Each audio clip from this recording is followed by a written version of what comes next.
रामकृष्ण हरी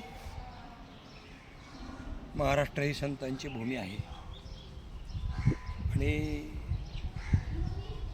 महाराष्ट्रीयन भाविकांची अशी परंपरा आहे की आपल्या साधू संतांचे जयंती महोत्सव किंवा त्यांचे समाधी सोहळे साजरे करून त्यांच्या नामस्मरणाने, त्यांच्या वाङ्मयाच्या पारायणाने आणि त्यांच्याविषयी कथा कीर्तनाच्या माध्यमातून लोकभाषेत मिळालेल्या त्यांच्या वाङ्मयाच्या आधारे जो उपदेश असतो, जे मार्गदर्शन असतं, त्याच्यामुळे मानवी जीवनाला आपलं जीवन सदाचार संपन्न आणि समृद्ध कसं जगावं आणि निषिद्ध गोष्टीचा त्याग करून विहित मार्गाने आपण कसं जगावं, भगवंताची भक्ती कशी करावी, आपल्याला आत्मसाक्षात्कार आपल्याला कसा होईल आणि त्याचबरोबर भगवान परमात्म्याच्या ज्ञानोत्तर भक्तीने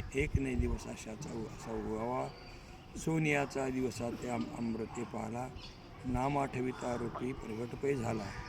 या संतवाङ्मयातल्या अमृतवचनाप्रमाणे आपलं जीवन असं सन्मार्गाही जावं, साक्षात्कारी व्हावं आणि सगुण उपासनेमध्ये आपलं आणि समाजाचं जीवन सतत राहावं, या भावनेसाठी संतांचे समाधी सोहळे, संतांची जयंती साजरी केली जाते. म्हणून देवाचे जयंती महोत्सव साजरे केले जातात. म्हणून आपल्याकडे रामनवमी, कृष्णाष्टमी, वामन जयंती, नरसिंह जयंती, महाशिवरात्र असे महोत्सवाचे सप्ताह होतात, महोत्सव होतात. त्या प्रमुख तीर्थक्षेत्राच्या ठिकाणी यात्रा होतात. तसेच पांडुरंगाची वारी आषाढी, कार्तिक, माघ, चैत्र आणि महिन्याची वारी वगैरे असते. आणि त्याप्रमाणे कैवल्य चक्रवर्ती संत सम्राट ज्ञानेश्वर महाराजांचा समाधी सोहळा आळंदी या ठिकाणी होतो. श्री संत जगद्गुरू तुकाराम महाराजांचा जन्मोत्सव हा वसंत पंचमीला देहूमध्ये साजरा होतो आणि जगद्गुरू तुकाराम महाराजांचं वैकुंठगमन तथा बीज उत्सवाचा सोहळा श्री क्षेत्र देहू या ठिकाणी होतो. शांतीब्रह्म एकनाथ महाराजांचा नाथशास्त्री सोहळा पैठण या ठिकाणी होतो. संत गोरोबाकाकाचा समाधी सोहळा, सावता महाराजांचा समाधी सोहळा त्यांच्या समाधीस्थळी संपन्न होतो. यामध्ये जगद्गुरू संत तुकाराम महाराजांच्या बीजेचा महोत्सव देहू येथे चालू आहे. वेगवेगळ्या संस्थांच्या मठाच्या माध्यमातून, फडाच्या माध्यमातून श्री संत जगद्गुरू तुकाराम महाराज देवस्थान देहूच्या माध्यमातून हे कार्यक्रम चालू आहेत. त्यामध्ये अखिल भारतीय वारकरी मंडळाच्या वतीने प्रतिवर्षी जगद्गुरू तुकाराम महाराजांचे बीजोत्सवाच्या निमित्ताने फाल्गुन शुद्ध दशमी ते फाल्गुन वद्य तृतीयापर्यंत हा गाथापारायण सोहळा साजरा होतो. त्यामध्ये 26 फेब्रुवारीपासून 7 मार्चपर्यंतचा कालावधी आहे.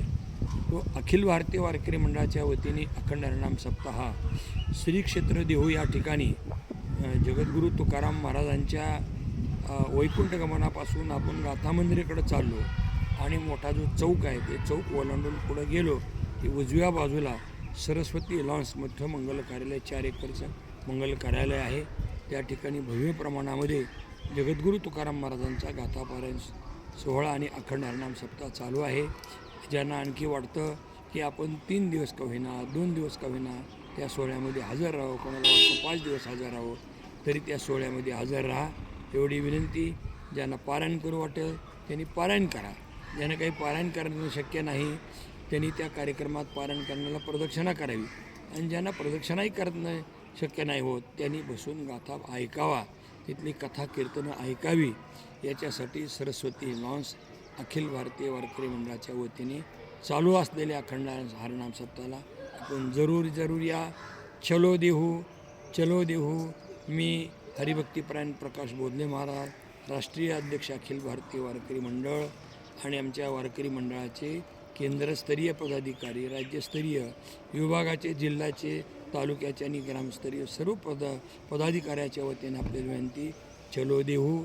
ज्यांना काही कुठं येता आलं नाही, किमान जगद्गुरू तुकाराम महाराजांची बीज 5 मार्चला आहे, त्याच्या आदल्या दिवशी या तुमची राहायची खायची व्यवस्था आहे.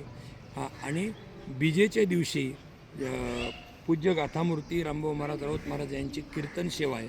दररोज तरी वेगवेगळ्या कीर्तनकाराची कीर्तनं चालू आहेत. परंतु बीजेच्या दिवशी पूज्य गाथामूर्ती रामभाऊ महाराज राऊत महाराज यांची कीर्तन सेवा ऐकायला जरूर या. वेळ आहे सकाळी 10 ते 12. 5 मार्च रोजी म्हणजे फाल्गुन वद्य बीज या दिवशी जगद्गुरू तुकाराम महाराजांच्या जगद्गुरू तुकाराम महाराजांच्या बीजोत्सवाच्या निमित्ताने पूज्य गाथामूर्ती रामभाऊ महाराज राऊत महाराज यांची कीर्तन सेवा ऐकायला जरूर या. आपली राहायची खायची सगळी अगदी विनामूल्य व्यवस्था आहे. आणि ज्यांना मुक्काम करता येईल विजय दिवशी त्यांनी दुसऱ्या दिवशी काल्याचं कीर्तन आणि प्रसाद घेऊन यावा ही विनंती आहे. रामकृष्ण हरी. मी प्रकाश बोधले महाराज. काही संपर्क करायचा असेल तर माझा नंबर घ्या 76 20 20 00 46. 76 20 20 00 46.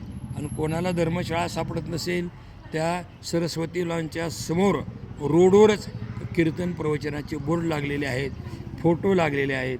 तरी आपण ते पाहून जरूर या. रामकृष्ण हरी. रामकृष्ण.